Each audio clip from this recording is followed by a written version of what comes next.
Welcome back to another Alvado video. I think a lot of people are curious just exactly how the meta is affected by everyone getting 4 hero augment rerolls. So instead of going over one game and highlighting one moment, I gathered a collection of clips of high-level players all interacting with the 4 hero augment rerolls and utilizing them all different. Here we have the first clip, which is Prestivant. He's playing the new laser core build, and he has enough rerolls that he knows he's guaranteed he's going to hit something that's way better than what he's shown in the first two hero augments. You can see he rolls every single one, and he understands that there's practically no way that you can miss on this Yasuo here, so he goes ahead and he rolls it all the way down to guarantee that he hits Spirit of the Exile, which is by far the strongest hero augment you can play for 2 cost in the laser core build. Here's the next clip. Oh, it's 333. The Cho'Gath one is probably fine. I'd rather have the Rammus one. I could go for a core formation also. It gives me Senna too. This is Asa. He has a pretty interesting idea on how he's going to select this hero augment. He does some scouting. Rammus one or core formation are probably both fine. Go for Rammus, I guess. What happened in this one is that he did enough scouting that he realized that most of the lobby was playing around AD, you know, Samira's, Bel'Veth's, all of the, and like duelist comps. So you noticed how he did say that he likes that Cho'Gath one. The thing is that after scouting the lobby, the Rammus one is significantly stronger because it gives your whole team armor. For the next clip, we have Kurum X's way on abusing the hero augment reroll. I need to roll for sure shot odds. You can see there, he says he needs to roll for sure shot odds. We need to take a look at the previous turn to understand exactly how he's going to abuse the 4 hero augment rerolls. You can see he's playing around AD, he's playing around Bel'Veth, but he also of course wants to play around Samira. What he's going to do is he's rolling to get stronger, but he also needs to guarantee that he has 2 sure shot in so that he increases his chances of getting Samira for the next hero augment. So he's going to be playing Samira on his board. He makes his items, loses the fight, but it doesn't matter because he's at, you know, 80 HP. I mean, yeah, Leona could be good, maybe. Since like AP heavy lobby. Probably not though. And now we can see the hero augment, and it is 3 cost, 4 cost, 4 cost. 4, 3.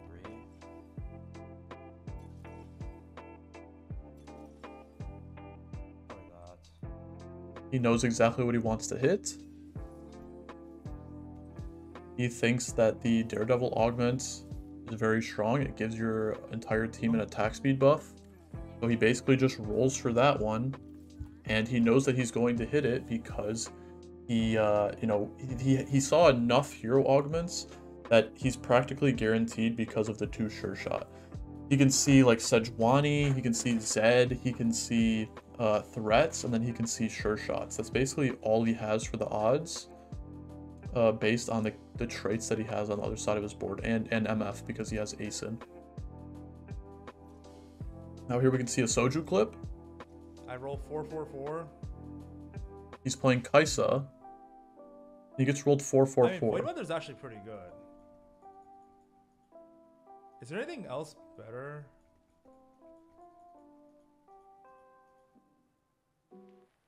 He actually takes a look at his chat after asking, trying to figure out what's better. And even though he has a Sejuani too, he wants, you know, the most value out of the hero augment. And since, yeah, like it's 4-4-4, he can practically get any single 4 cost hero augment in the game. Honestly, he says Chrono Break is okay. Make it just for the gold. You just play for win? Nah. A lot of people in his chat were spamming supersize. I think it gave him the confidence to just spam rolls there. Which is I'm never playing. He hits supersize, and yeah, he's able to. I can just play 2 recon. He's able to guarantee hit supersize. Here we have another Soju clip. All right. You can see he's closing his eyes there because he knows exactly what he wants to hit. He has 4 hearts in. On a 3/2 hero augment, you're very likely to see 2 cost units and 3 cost units. And he's looking for a very specific augment, Cleansing Safeguard. I'm going to make a video about this soon, but if you do not know, Cleansing Safeguard is very broken in a very specific Is it hero? comp. Oh! Oh, okay. Oh, okay. Oh, I mean, it's not even that high roll. Because it rolled 2, 3, 3, so people are getting 3. But you know what? I mean, I'll allow it. Oh, man. This is the best. So yeah, you can see he's able to hit Cleansing Safeguard there. And now for the last clip, which is going to be an extension of a clip, we are going to watch this game of Sojuice. Now, to catch you up to speed, he was able to find a lot of Camille's. He's playing Thrill of the Hunt. He has 80 items. And the admin is on ally death. Your admins gain 20 AD. So that is probably the best one that you could get for Camille carry in the first place. And he already has really good items for Camille's. He has a lot of Camille's. So he kind of pieces his board together so that he can try and guarantee hit the Camille hero augment if shown 1 on 3/2. Go ahead and speed this up. He makes BT there, basically saying, I'm going to be playing Camille or Belveth. And we can now see the hero augment. Tech Retribution, but of course he's playing Camille carry, so he's going to double roll and hit the Camille. He knows he's guaranteed to hit it because of how many 2-cost hero augments were shown. Realistically, the only ones that he can hit is Annie and Camille. I believe that's basically all of them. And so if you're shown 2-cost hero augments, if you're seeing 8 rolls, then you're guaranteed to see both Annie ones and both Camille ones, because you have double odds for Renegade and Admin for Camille, and you also have double odds for Annie for Spellslinger and Oxforce.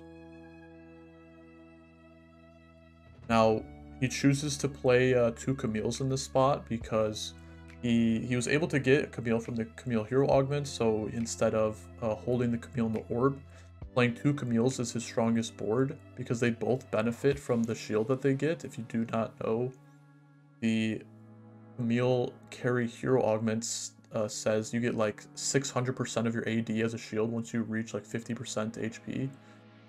Something like that. So basically she just gets like a massive shield and it gets bigger the more AD you have, so it works really well with this admin. She's going to be dealing like massive damage, all of that.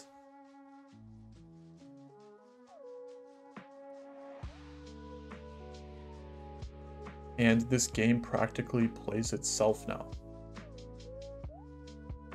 Instead of watching the rest of the game, I think I'm going to go ahead and fast forward to the next hero augment.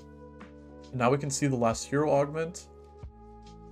He takes some time considering what he actually wants to go for. It's also worth noting that even if you use every single one of your rerolls for your hero augment, you still have a reroll, like your reroll left over for your other hero augments. So, you know, if you're in a spot where you can hit more than just like something that is average, you really want to make sure that you're going for like practically the best case scenario if you're seeing a hero augment. Now, you might notice that he still has 6 Camille's. He had 6 Camille's on 3/2 and he still has 6 Camille's. He basically high rolled the first batch of Camille's and then now he's low rolling the second batch. He actually saw 3 Viegos before he saw another Camille on level 6 somehow. I don't know how that's possible. Please send me your luck, Soju. If this game couldn't get any easier, he basically, you know, has his fully capped board once he hits Camille 3. His final hero augment was First Aid Kit. Now you might be confused about why he went that, but if you look at his other hero augments, the Camille gets the shield from the carry hero augment. That shield gets multiplied by First Aid Kit. The Camille has Bloodthirster, so it's healing a lot. That gets multiplied by First Aid Kit. The shield from BT also gets multiplied by First Aid Kit. He has Redemption. He has Thrill. Every single one of those are making use of First Aid Kit. So he actually, you know, First aid kit is kind of insane in this spot. Another thing that I want to draw your attention to is that he has this Zoe too. You might be thinking, why does he have this Zoe too? You know, it's like wasting gold for him practically.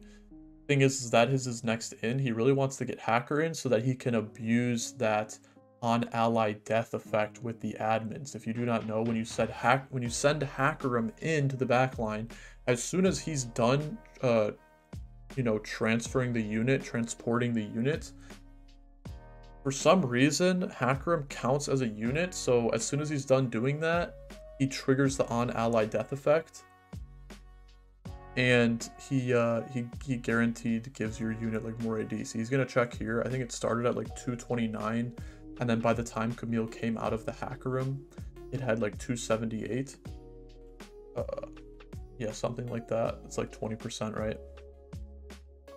And then of course, I mean, Hackerim Camille is something that is not new, so just being able to send Camille into the backline is good enough as it is, but now that he has this on ally death effect, it just makes it like that much stronger. If you are ever curious on which admins you should be going for Camille carry, this is definitely the best one that you can get by far. He's able to get a Annie 3 there, and then he's one off of Talon 3. Now there's not too many more things that goes on, so I'm going to talk about my take on like the hero augments. So even though I do think that the hero augments are very abusable, and like a lot of the clips that I showed you was people kind of, you know, not necessarily abusing the system, but, you know, utilizing the information of like how they can guarantee get what they want to like hit the perfect augment. I do a lot of the clips that I do see, you know, because I spent like a good time parsing through a lot of these high level players clips to try and find the best ones. And I would say 80% of them is basically just them seeing the hero augment that they want in the first place, and then just clicking it as the first one, and they don't have to use any of their rerolls. Like if you see the hero augment that you want, you know, that's best case scenario in like your first thing, then there's no reason to use your rolls, right? Like if you understand the power of every single hero augment, you know exactly which one you want for each scenario, then there's a good chance that, you know, even without, you know, sweating your board, even without like tailoring your board to like the maximum efforts, there's a really good chance that your board probably already is tailored good enough for the hero augment that you're looking for anyways.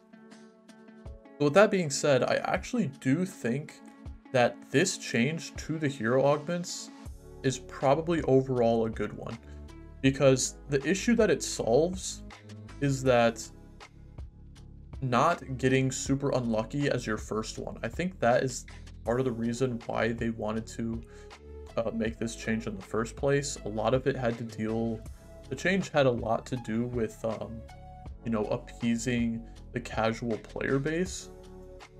But they also wanted to make sure that you had more options on your random hero augment, because the game feels really bad when, like, let's say you're playing like AD, like that's your favorite thing to play, or like that's just what you think is strong. You kind of formulate your game plan around that. You like starting bow, sword, and like glove, those types of items. So you lean towards AD, you know, at the very beginning of the game. What happens when you see nothing but, you know, hero augments that you, one, cannot pick, and two, because they're just like generally underpowered, or two, you get shown like really strong hero augments, but they're strong when you have to play around like AP. That is kind of an issue, because yes, you might be able to see like really strong hero augments a lot of the time, but it's significantly more difficult to play around like strong hero augments when you already don't have the right setup. Like what happens when you start bow and then you get dropped like glove and sword?